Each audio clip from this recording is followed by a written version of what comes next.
For years, my husband forbade me to set foot in his other house. Every time I asked, his voice hardened, his eyes sharp as knives. "That place is mine, not yours." And so I obeyed. I let it sit in silence, collecting dust in the shadows of my curiosity. But after his death, the lawyer slid the keys across the polished table. His words were precise, deliberate.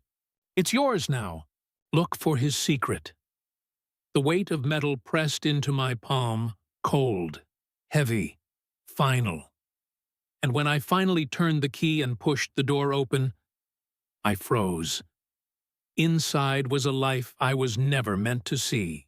Boxes lined the hallway, neat but unlabeled.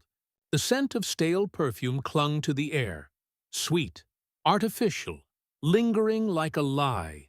And there on the wall, framed photographs, not of me, not of us, but of another family.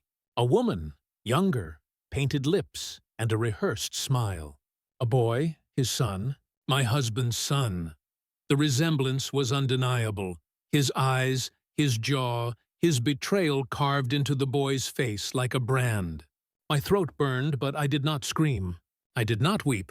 I simply stood still and let the truth slice through me, cleaner than any blade.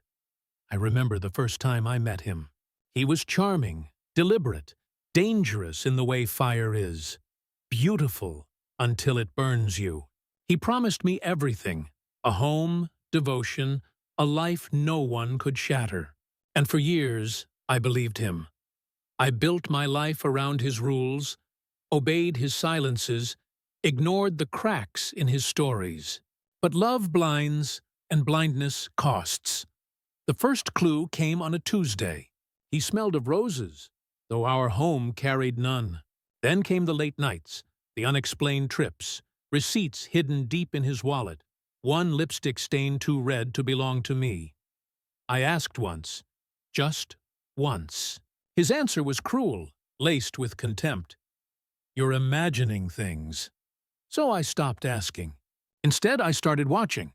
Every lie is a thread, and when pulled, the whole tapestry unravels. I did not confront him.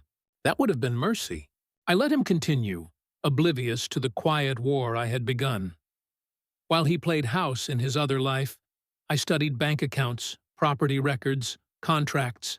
I built a map of his empire, line by line, until I knew it better than he did. Control is not loud. Control is silent. And I learned to master silence. Step 1. Secure the lawyer. I rewrote my will, shifted investments, transferred assets subtly. Piece by piece, what was his became mine. Step 2. Gather proof. Photos, signatures, his name on the boy's birth certificate, enough to destroy his reputation if I ever chose. Step 3. Wait. Wait for the day when his arrogance would drop him into my hands. Death came first. Unexpected but useful. Even from the grave, he handed me the final weapon. Those keys. I walked deeper into the house, into the bedroom I was never meant to see. Her perfume still clung to the sheets.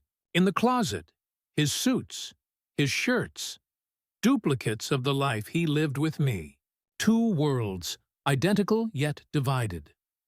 On the dresser, a photo of them together, my husband smiling, free in a way he never was with me. I stared at it, not with sorrow, but calculation. Because while she had his smile, I had his signature. While she had his child, I had his name. And now, his empire. When she arrived, yes, she came trembling, clutching the boy's hand. I was waiting in his chair.